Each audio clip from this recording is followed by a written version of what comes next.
Antes ele sabia, mas ainda tinha apego. Você poderia dizer que ele conhecia o Dhamma, mas que ainda não o havia visto, ou que ele havia visto o Dhamma, mas que ainda não estava integrado com ele.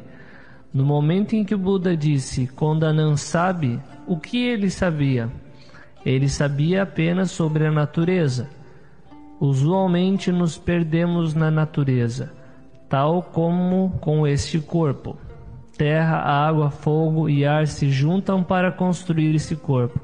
É um aspecto da natureza, um objeto material que podemos ver com o olho. Ele existe na dependência da comida, cresce e muda até que finalmente chega à extinção. Vindo para o interior, aquilo que vigia o corpo é a consciência, apenas aquela que sabe, uma consciência única. Se vem através do ouvido, ela é chamada ouvir.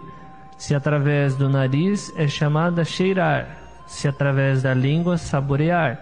Se através do corpo, tocar. E através da mente, pensar. Essa consciência é uma só, mas quando ela atua em diferentes lugares, lhe damos nomes distintos.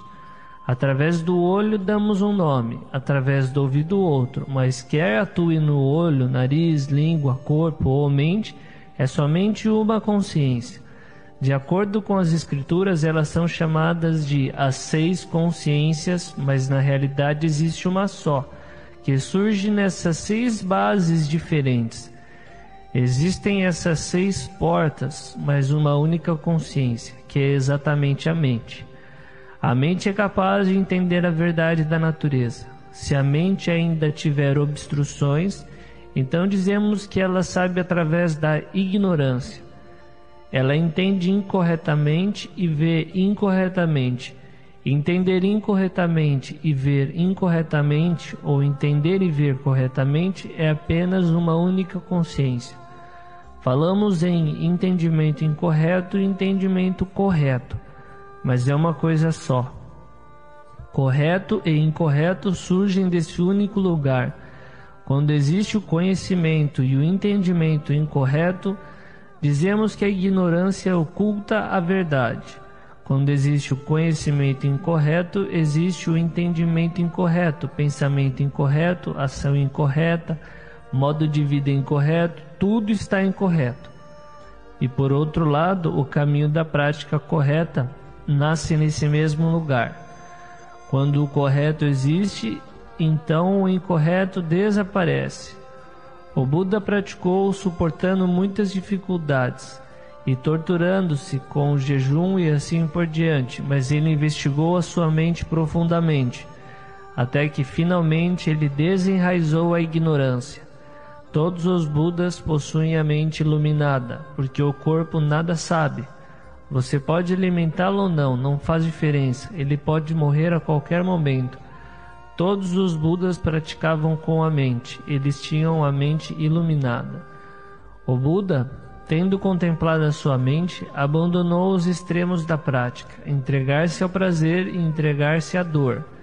E no seu primeiro discurso, expôs o caminho do meio entre esses dois.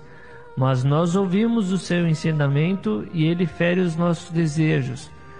Nós estamos encantados com o prazer e o conforto, encantados com a felicidade.